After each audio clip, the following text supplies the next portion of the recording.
کردن حالت خود در جدول مسابقات لیگ عالی مملکت میتوان گفت در همه اونها دسته که غالب شد 2 گل را به ثمر رسانید.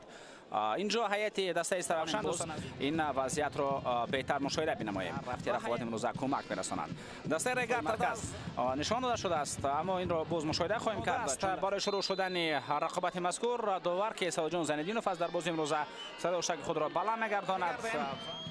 پاس پرویز دهخانوف به خط هجوم امکانیت برای ضربه زنی اینجا وجود دارد. ضربه و فریدون دولت با توپ ارسالی بعد داخل جریمه امکانیت خوب ضربه زنی، ضربه و دروازه‌بان برطرف میکند. خوفناک دسته رگرد از متوجه گردید امکانیت برای شرفجان صالح و اون نتوانست. الله خوبی فوتبالبازان دسته استرافشان امکانیت برای ضربه زنی به وجود میآید. ضربه و چگونه بلند و نادقیق داشته باشد. ارسال با داخل جریمه گاه امکانیت ضربه زنی و ارسال با داخل جریمه گاه ضربه هم به طرف دروازه اجرا شد.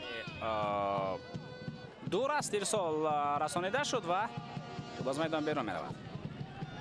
اینجا در خط دفاع خیلی هم خوب بازی کرد فوتبالبازی دسته استرافشان، ولی طور میگویند دفاعگری تکنیکادار دشمن دسته است و این میتواند این زمان ثابت استرافشان از کنار توپ را به داخل جریمه گاه میپرتاید. سرداربک سعیدов رگرد است امکانیت برای ضربه زنی پیدا می شود. ضربه شرف صالح و گل. ما می توانیم متوجه بگردیم به این هجوم. بینید مشاهده کرد با گذاشت مفخیش اگر به سلامتیش اجازه بدهد. پس نوبتی به خط هجوم فریمپونگ باز هم مبارزه میبرد در داخل جریمه گاه رقیب. ضربه و گل. بار دیگر میتوانیم مشاهده کنیم چگونه بختیار قلندرov توپ را به خط حمله رساند. افساید نبود. مبارزه درستی کواد و فریمپونگ و بعداً او توپ را از پالوی فوتبالبازان یک دسته امکانیت اکنون برای استرافشان پیدا می شود.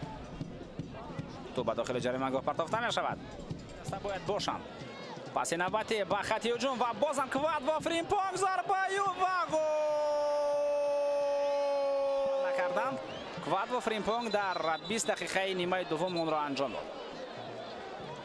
اسیست تو با کانال راست رسانیده می شود. اینجا اسدبک زیویف با توپ ارسال به داخل جریمه گاه ضربه شد. پس نوبتی به مرکز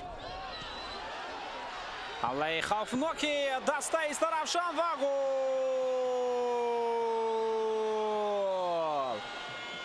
می توانیم بار دیگر توجه به همین فرصت کنیم. میدان میآید. حمله نوبتی را ما متوجه میشویم. از پا میافتد فوتبالبازی دسته استرافشان و پنالتی داور تعیین میکند. سرداربک سعیدов ضربه و گل میکنیم بار دیگر. چگونه از پا افتید سفرov در داخل جریمه گاه. نازیم باباجانov قاعده بازی را ویران کرده است به پنداشت داور. الهام برادov مبارزه خوب الهام در داخل جریمه گاه و او میخواست ضربه بزند. کواد و فریمپونگ پاسیو توسط مرکز بسیار پاس خوب به نازیم باباجانov. نازیم وارد جریمه گاه میگردد. ضربه نازیم و گل. نازیم باباجانov حرکت کرد و پاسی